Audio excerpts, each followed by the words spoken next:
Hello बच्चों, मैं नरेंद्र कुमार सिंह आपके लिए ये क्लास 9 का क्वेश्चन पेपर है दिल्ली गवर्नमेंट स्कूल का। पेपर में जैसा कि लिखा हुआ है ये मिड टर्म एग्जाम का पेपर है 2020-21। ये 31 मार्च 2021 का पेपर है। ये जनरल इंस्ट्रक्शन गिवन है इस पेपर में। जनरल इंस्ट्रक्शन के बाद आ गया part A question number first. बहुत ही आसान क्वेश्चन पूछा है। In which coordinate axis and ordinates are both positive, that is answer first coordinate. दोनों साइन प्लस प्लस ही होगा। क्वेश्चन नंबर सेकंड, किसी घटना की प्रायिकता सदैव the probability of an event always lies between dash and dash. ये question ही अपने आप में एक गलत क्वेश्चन है। ये 2-3 स्कूल में ये क्वेश्चन देख चुका हूं, क्योंकि प्रोबेबिलिटी जो होती है 0 से लेकर के 1 तक होती है। 0 जो प्रोबेबिलिटी होता है इम्पॉसिबल इवेंट की प्रोबेबिलिटी 0 होती है और श्योर इवेंट की प्रोबेबिलिटी 1 होती है। तो ये क्वेश्चन ही गलत है। और ऐसे अगर इस क्वेश्चन के अकॉर्डिंग लिखा जाए तो बच्चे 0 एंड 1 लिखेंगे, 0 एंड 1 लिखेंगे, लेकिन मेरे हिसाब से ये क्वेश्चन गलत है। इसका नंबर पूरा बच्चे को मिलना चाहिए, क्योंकि श्योर इवेंट की प्रोबेबिलिटी 1 होती है और इम्पॉसिबल इवेंट की प्रोबेबिलिटी 1 होती है। जैसे एक डाई को थ्रो किया तो 1 2 3 4 5 और 6 आया। अब आपसे पूछा प्रोबेबिलिटी ऑफ 7 की प्रोबेबिलिटी क्या होगी, तो ये 7 तो एक बार भी नहीं आया, मतलब 0/6, ये प्रोबेबिलिटी 0 हो गई। और श्योर इवेंट की प्रोबेबिलिटी 1 होती है। क्वेश्चन नंबर थर्ड बोला what is the type of decimal expansion this 0.48। इसको जब सॉल्व करिएगा तो ये वैल्यू मेरे ख्याल से निकलेगी 48y समथिंग निकलेगा, 9900 हो जाएगा। तो मेरे ख्याल से ये हो जाएगा आपका नॉन टर्मिनेटिंग रिपीटिंग डेसिमल। इसमें भी 3 पार्ट होता है, कभी वीडियो बनाओ तो उस पर चर्चा करूंगा मैं। क्वेश्चन नंबर 4 बोला the surface area of an sphere is 5544 centimetre square और इसका रेडियस निकालने के लिए बोल रहा है। Total surface area of sphere हो जाता है 4 पाई आर स्क्वायर। हम आर की वैल्यू सीधी अप्लाई कर लिए, T S A by 4 pi, और ये इसको सॉल्व करके वैल्यूज निकाल दिया।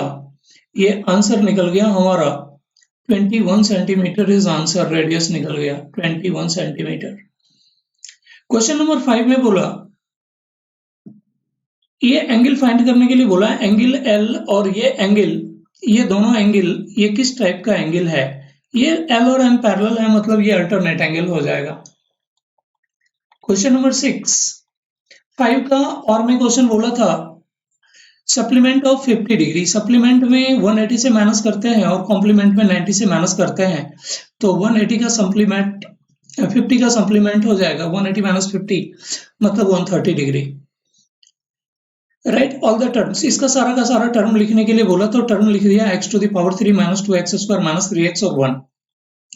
क्वेश्चन नंबर 7 बोला find A point on negative axis of y axis पे नेगेटिव पॉइंट विच इज, यहाँ पे भी एक गलती लिख दिया इंग्लिश वाले में, ये मिसप्रिंट हो गया। नोट लिखा तब वैल्यू क्या होगी पता नहीं। हिंदी का क्वेश्चन पढ़ करके देखा तो x अक्ष से 3 मात्रक दूरी पे, मतलब x की वैल्यू 0 होगी और y की वैल्यू -3 हो जाएगी।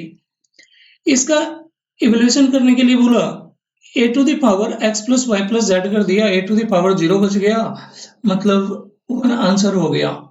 √2 में √7 का परिमेकरण यहाँ पे कर दिया, √7 से ऊपर नीचे मल्टीप्लाई कर दे, हो गया। x axis and y axis intersects at origin, ये ओरिजिन पे इंटरसेक्ट करेगा 0 0 पे। क्वेश्चन नंबर 10 में बोल रहा है d की वैल्यू फाइंड करने के लिए तो d इक्वल टू 50 डिग्री हो जाएगा, ये हो जाएगा आपका vertically opposite angle. Question number 11 में बोला ये a square minus B square के कंडीशन पे चला गया, एक बार प्लस कर लिया एक बार माइनस कर लिया, फाइनल आंसर 401 आ गया। क्वेश्चन नंबर 12 के क्वेश्चन में बोला the percentage of marks obtained by student in the monthly unit test are given below. यहाँ पे फाइंड करने के लिए बोला find the probability that the statement find the probability that the student gets more than 70%। More than 70% मतलब ये 4 UT में आया है, तो ये हो जाएगा आंसर आपका 4/5 मतलब 0.8।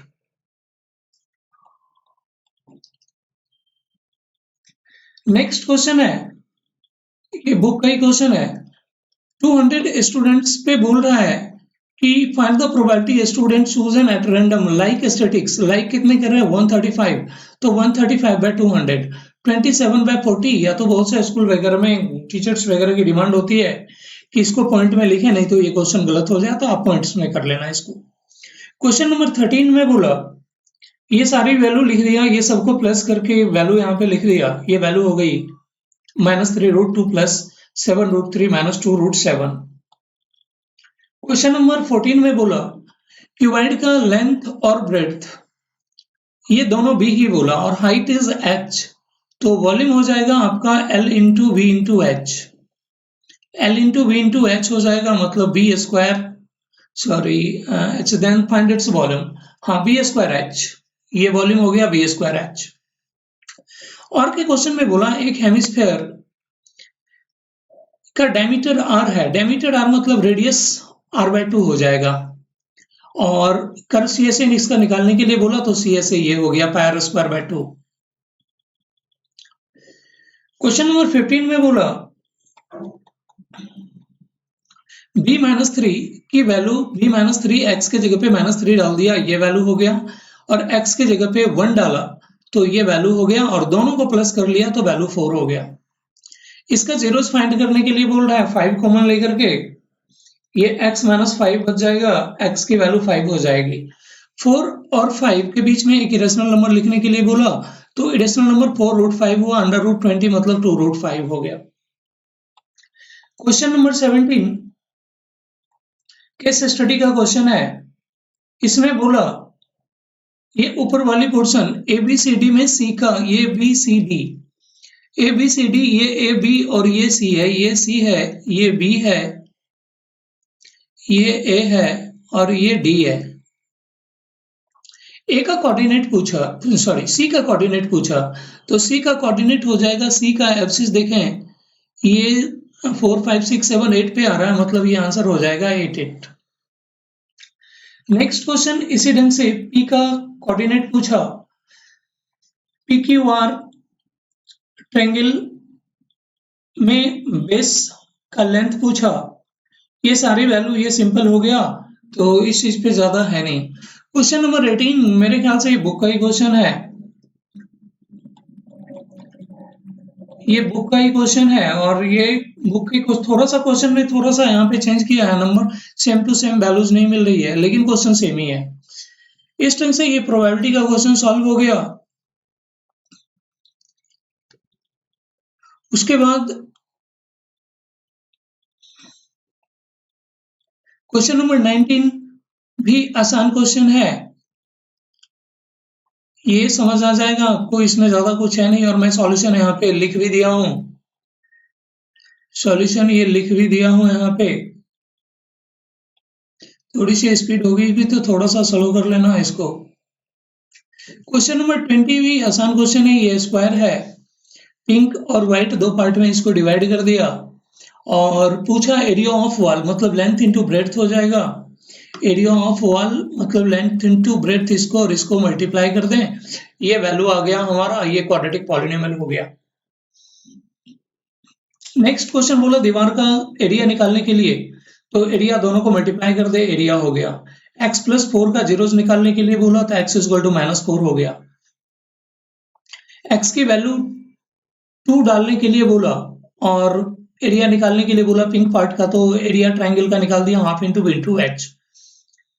क्वेश्चन नंबर 5, इसमें 5 नंबर क्वेश्चन थोड़ा सा है। Mass wants to decorate the square part of the wall। दो वैल्यूज यहाँ पे लिखा हुआ है, एक 3x + 2 लिखा हुआ और एक x + 4 लिखा हुआ है, तो छोटा किसको करेगा 3x + 2 को, तो हम ये लेंथ में से ब्रेड्थ को माइनस कर दिए, मतलब आंसर इज 2x - 2, मतलब ये 2 × x - 1। क्वेश्चन नंबर 21 मैं बोला dry perpendicular bisector of line segment 8 centimetre length. सबसे पहले AB = 8 सेंटीमीटर प्लॉट कर लिया, और ये A से एक हाफ से ज्यादा आर्क इधर भी और B से भी सेम आर्क लगाया, और ये दोनों जहां पे मिल गया ये परपेंडिकुलर बाइसेक्टर हो गया। Question number 22 A plus B plus C का होल स्क्वायर पे लिखा, इसका डायरेक्ट लिख दिया, X square plus Y square पर जो वैल्यू है उसको लिख दिया। क्वेश्चन नंबर 23 बोला, दो क्यूब है जिसके वॉल्यूम का रेशियो 1:27 है, एक छोटा क्यूब बना लिया, एक बड़ा क्यूब बना। वॉल्यूम 1 और 27 है तो हम इसको x के सेंस में ले लिया, x और 27 x क्यूब। ये निकल गया, इसका total surface area 6 into side square होता है वॉल्यूम का, यहां से निकाल दिया, ये रेशियो निकल गई 1/9। और के क्वेश्चन में लिखा हुआ है CSA कोण का निकालने के लिए बोला, तो सबसे पहले L निकाल लिया, 12 का स्क्वायर प्लस 5 का स्क्वायर, उसके बाद CSA पाई RL में वैल्यू पुट कर दिया। क्वेश्चन नंबर 24 बोला 4.8 केजी से ज्यादा और 4.9 केजी के बीच, मतलब 4.8 से बड़ा, 4.8 से बड़ा ये हो गया, ये हो गया, ये हो गया और ये हो गया, तो इसकी प्रोबेबिलिटी टोटल 10 है, 4/10 हो जाएगी। 4.8 से कम, 4.8 से कम वाली कहानी ये हो गई, ये हो गई, ये हो गई, ये भी हो गया, और इधर कोई वैल्यू है, इधर कोई वैल्यू, एक ये भी है, तो ये 5/10 हो जाएगा, 0.5। क्वेश्चन नंबर 25 बोला x square plus mx minus 30, x minus 5 into x plus 6, ये दोनों को मल्टीप्लाई कर लिया, x square plus x minus 30 हो गया, x का कॉफिशिएंट m और x का कॉफिशिएंट है यहाँ पे 1, मतलब m की वैल्यू 1 हो गई, आंसर। क्वेश्चन नंबर 26 में दोनों को मल्टीप्लाई कर लें, या तो इसको लिख लें, ये √5 और ये √1 to 5, 5√5, इस दोनों को मल्टीप्लाई करिएगा, 25 हो जाएगा, which is rational, which is rational, ये रेशनल नंबर हो गया, तो नो आंसर हो गया। क्वेश्चन नंबर 26 का और देख लें, ये सिंप्लीफाई करने के लिए बोला 2 to the power x minus 3 and 4 to the power x minus 1, 4 को 2 to the power 2 लिख दिया, तो ये 2 into x minus 1 हो गया, ये ऊपर इसको सॉल्व कर दिया, 2x minus 2 हो जाएगा और x की वैल्यू निकल जाएगी। Question number 27, question number 27, question number 27 में अगर आपको ग्राफ पेपर नहीं दिया गया होगा तो 9 के बच्चे के लिए मुश्किल क्वेश्चन ये होगा, क्योंकि ये 11वीं के लेवल का क्वेश्चन हो गया। ग्राफ तो है नहीं, मैं ऐसे सॉल्व करके बता देता हूँ, ये वैल्यूज कैसे, इसका आंसर कितना आएगा, आंसर आप पता कर लीजिएगा। ये फिगर इसका ड्रॉ कर दिया, ये y एक्सिस को 0.3 पे टच करता है, मतलब y की वैल्यू 3 होगी। हम निकाले, ये 12वीं क्लास के कॉन्सेप्ट पे वैल्यू निकाले, शायद ये कट गया है यहाँ पे पार्ट, ये y की वैल्यू 3 आएगी। क्वेश्चन नंबर 28 को p बाई क्यू के फॉर्म में लिखने के लिए बोला, x इक्वल टू कर दिया, ये तो आसान क्वेश्चन है। ये 29 क्वेश्चन, ये 6.27 शायद 6.7 थ्योरम है, यहाँ पे सॉल्व भी कर दिया मैं। इसके और का क्वेश्चन अच्छा है, 130 प्लस ए लीनियर पेयर हो गया, मतलब ये 50 डिग्री हो गया, और ये ट्रायंगल के तीनों एंगल पे आ गया, या तो ये दोनों एंगल का sum 130 degree, exterior angle property. Question number 30 और 31, question number 30, inner diameter of circular well is 3.5 metre, diameter है मतलब रेडियस ये हो गया 3.5/2 और 10 मीटर डीप, मतलब ये height. Find the inner curve surface area, inner curve surface area बोला निकालने के लिए, तो सिलेंडर का इनर CSA हो जाएगा 2πRH, 2πRH हो जाएगा, यहाँ पे मैं सॉल्व कर दिया हूँ, ये रेडियस लिख दिया और ये हाइट लिख दिया, इनर कर्व सरफेस एरिया, और जो कॉस्ट था उसको मल्टीप्लाई कर दिया, फाइनल आंसर हो गया।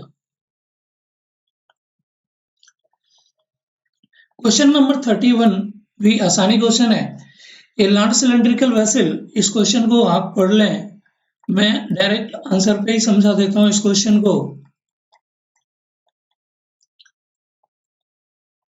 ये दो सिलेंडर है, ये ग्लास है और ये सिलेंडर है, इसके अंदर आइसक्रीम इस हाइट तक रखा हुआ है, तो मैं ये पूरे को दिखा दिया, ये हाइट बना दिया है सिलेंडर का। सबसे पहले तो इसका वॉल्यूम निकाला और नंबर ऑफ ग्लास निकाल दिया, इसके वॉल्यूम से डिवाइड कर दिया, दोनों का सारा चीज हाइट रेडियस अलग डिफरेंट कर दिया और ये वैल्यू निकाल दिया, ये 100 हो गया, और एक ग्लास का कॉस्ट 6 रुपया गिवन था, मतलब टोटल कॉस्ट हो गया 600 रुपीज। ये 30 और 31 क्वेश्चन है, आसान क्वेश्चन है, 9 में इतना आसान क्वेश्चन नहीं पूछा जाता।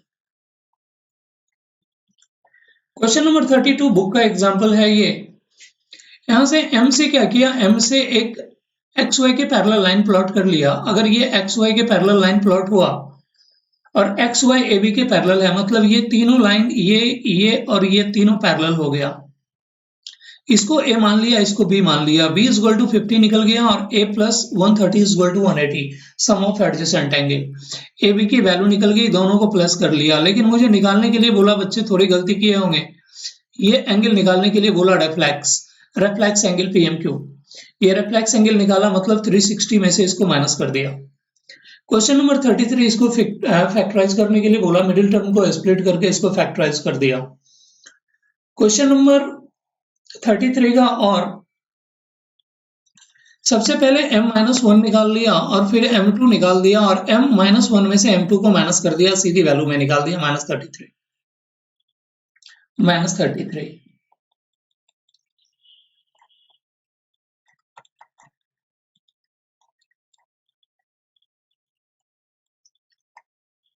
क्वेश्चन नंबर 34 बुक का ही क्वेश्चन है, बहुत आसान क्वेश्चन है ये। 34 ये बोला BC is equal to 7 centimetre. BC 7 centimetre draw कर लिया, 6 सेंटीमीटर, और B पे 60 डिग्री का एंगल बना दिया और ये दोनों का सम हो रहा था 9 सेंटीमीटर। तो ये लाइन जो प्लॉट किया, ये वाली लाइन जो जा रही है, ये वाली लाइन, ये पिक्चर कट गया थोड़ा सा, ये यहां से इसको M मान लिया, ये BM 9 पे कट कर दिया, इसको कट किया 9 पे और C से इसको मिला दिया और उसके बाद इसको बाइसेक्ट कर दिया। ये जहां पे इसको कट किया, ये पॉइंट A हो गया, A से C को मिला दिया, आंसर हो गया। क्वेश्चन नंबर 35 में ये वैल्यू को अलग से सॉल्व किया, इसको अलग से सॉल्व किया, √5 + 1 निकला और इसको अलग से सॉल्व किया, रैशनलाइज द डिनोमिनेटर कर दिया। ये √5 + 1, √5 - 1, दोनों को माइनस करने के लिए बोला था, माइनस कर दिया। ये निकल गया मेरा 0 + √2, 0 + 2 निकला, 0 + 2, मतलब 0 को मैं लिख दिया 0 × √5 और ये दोनों को कंपैरिजन कर लिया, मतलब A की वैल्यू 2 हो गई और √5 वाले से इसको कंपैरिजन किया, B की वैल्यू 0 हो गई। क्वेश्चन नंबर 35 का और ये √27 3√3 हो गया, ये वैल्यू 5√3 हो गया, ये 4√3 हो गया, ये 6√3 हो गया और √3 की वैल्यू 1.7 पुट कर दिया। ये टोटल को प्लस कर लिया, 6√3 हो गया, √3 की वैल्यू पुट कर दिया। क्वेश्चन नंबर 36, क्वेश्चन नंबर 36 में एक बार ट्रायंगल ये लिया ABD, ये लिया ADB, ABD या ADB जो भी बोला, ये एक्सटीरियर एंगल हो गया। यहाँ पे लिख भी दिया मैं, exterior angle is equal to sum of opposite interior angle. इसी ढंग से इस ट्रायंगल में लिया exterior angle y is equal to, ये दोनों एंगल का सम हो गया और ये फर्स्ट और सेकंड को प्लस कर दिया, x + y हो गया, x + y इज ये reflex ADC, reflex angle ADC angle ये हुआ और ये जो डॉटेड में मैं दिखाया ये रिफ्लेक्स हुआ और ये वैल्यू हो गया W + Z। W + Z is angle B + angle A + angle C। आशा है आपको ये सॉल्यूशन पसंद आया होगा। नेक्स्ट वीडियो में मिलते हैं, तब तक के लिए जय हिंद, जय भारत।